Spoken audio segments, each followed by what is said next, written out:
Good morning, students. As you know that we have been doing revision of Flamingo in the same series. Today I am going to start the chapter The Rat Trap, chapter 4. Very important story.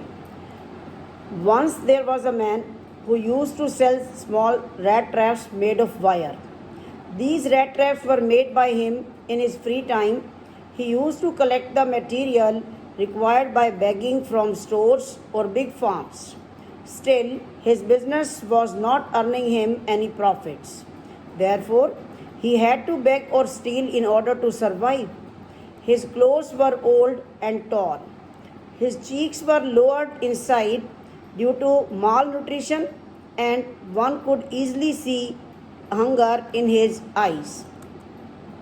The life of the rat trap seller was very sad and boring. He was homeless, and slowly, with heavy feet, he walked along the road, lost in his own thoughts. But one day he got lost in a series of thoughts which he found very interesting. The man was thinking about the rat trap, and suddenly a thought came to his mind that the whole world, which includes land, sea, cities, and villages, was similar to a rat trap. He thought that there was no meaning of the existence of this world. It was nothing but a temptation, just like cheese and pork, which we offer as a bait to catch the rat. So, according to him, as soon as someone tries to comfort himself with joy, food, and shelter, he at once gets trapped into this rat trap which is known as world. No one in the world had ever been kind to the rat trap seller, so he started thinking bad of others, ill of others. It became a favorite pastime for him. During dull moments, these thoughts made him happy, so he continued with thinking ill of those who were known to him.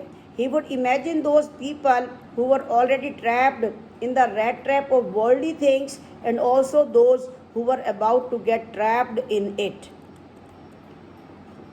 One morning, the rat trap seller was walking very slowly. He saw a little cottage which stood by the road. He went up to the cottage and knocked at the door so as to get shelter for the night. Generally, he was not helped by anyone, but this time he was welcomed by the old man into his cottage. He was a lonely old man without wife and kids. The old man was happy to get company that night, so the old man gave him some porridge to eat and then shared his tobacco with the guest. After this, both played cards till bedtime. The rat trap seller felt that the old man was not only liberal in sharing his porridge but also his secrets. He tells him that he was a rich man, when he used to work on the rented farm. As he was old now and couldn't work, so he had to depend upon his cow for his living.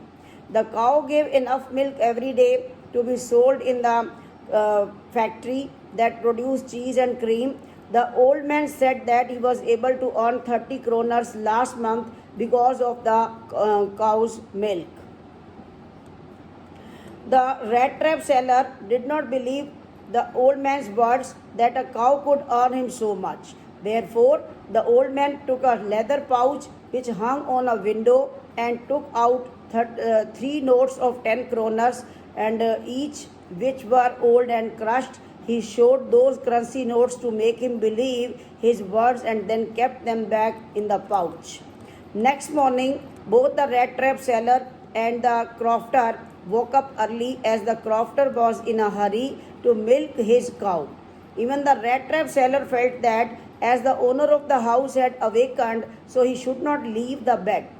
He should not live in the bed. They both came out of the cottage at the same time. The old man locked the door and went to his work.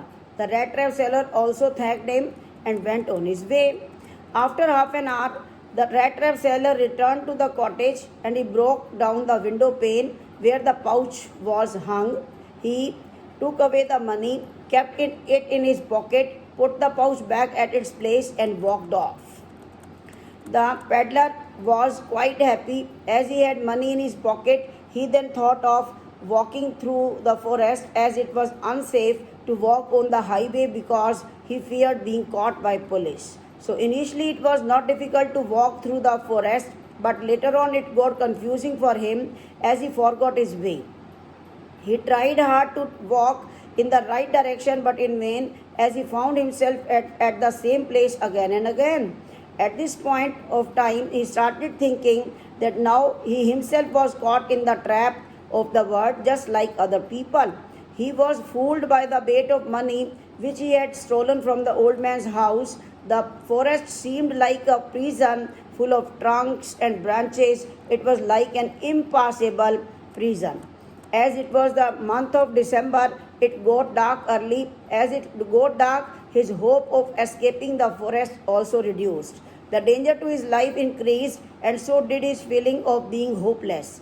There was no way left for him, so he sat on the ground and was so tired and terrified that he thought this was his last moment and soon he would die. As he laid his head on the ground, he heard a very strong regular sound. It was a hard sound that was coming at the regular intervals. He soon realized that these sounds were the sounds of hammer strokes from an iron mill. He thought that he could find some people nearby. With this thought, he gathered some strength and started walking with great difficulty towards the direction of the sound. The Ramsto Iron Works was a large plant means industry which had shut down few years ago. It had smelter, rolling mill and a forge. In summers, long flat bottomed boats carrying the material would come down the canal which led to the large inland lake for supplying material to the mill, and in winters the road turned black because of the coal dust that came along due to the transportation of charcoal crates. On one long dark evening near the Christmas time, the master smith and his helper were sitting in the dark forge which was built near the furnace. He was wearing a long shirt and a pair of wooden shoes. Both of them were waiting for the raw iron, pig iron, which was put inside the furnace fire to be ready to put onto the anvil, means to be hammered. They took turns to stir the liquid, which was very hot. As they could bear the heat for a few minutes, each of them would return sweating very badly. One could hear different types of sounds in the forge. There was a big bellow. Bellow means pipe, which was blowing air in the fire with great sound. Also there was the sound of cracking coal. One could also hear the bang of charcoal, which was being shoveled by the fire boy. The sounds which were coming from outside the mill, these were of the waterfall, the high-speed north wind which hit the raindrops against the brick tiled roof.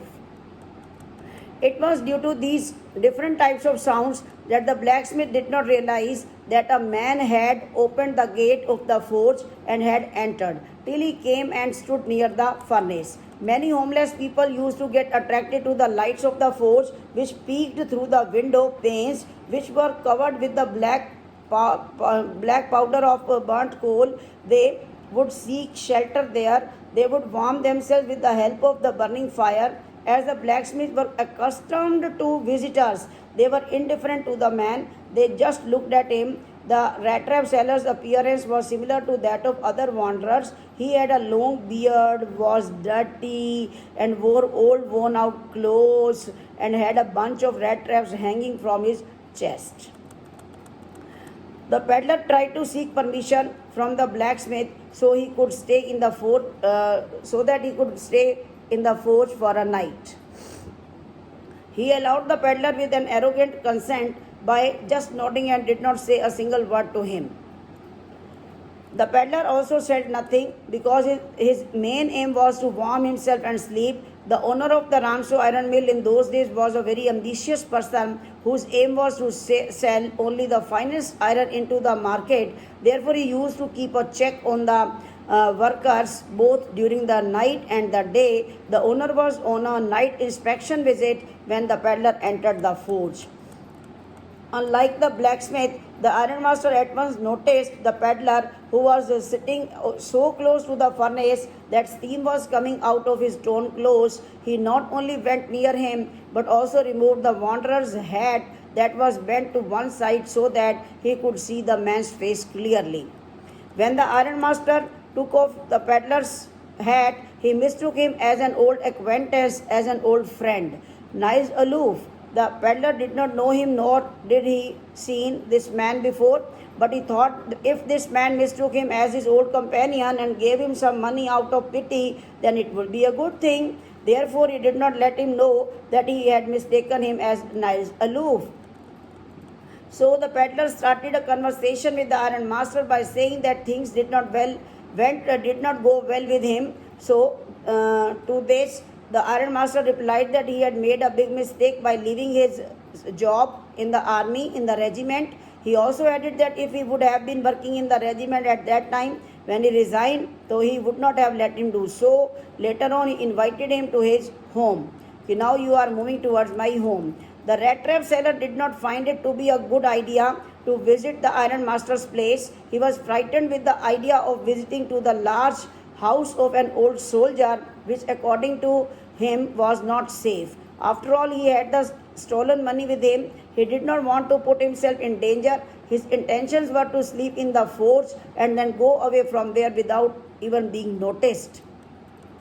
The ironmaster was aware of his friend's miserable condition, so he tried to make him comfortable by saying that he should feel free to come to his home, as his home was an ordinary one. He told him that his wife was no more and added that he must be aware of this. Then he let him know that both of his sons were settled abroad, only he and his daughter were left at home. He invited him to celebrate Christmas with his family so that he and his daughter may have some good company at the Christmas feast.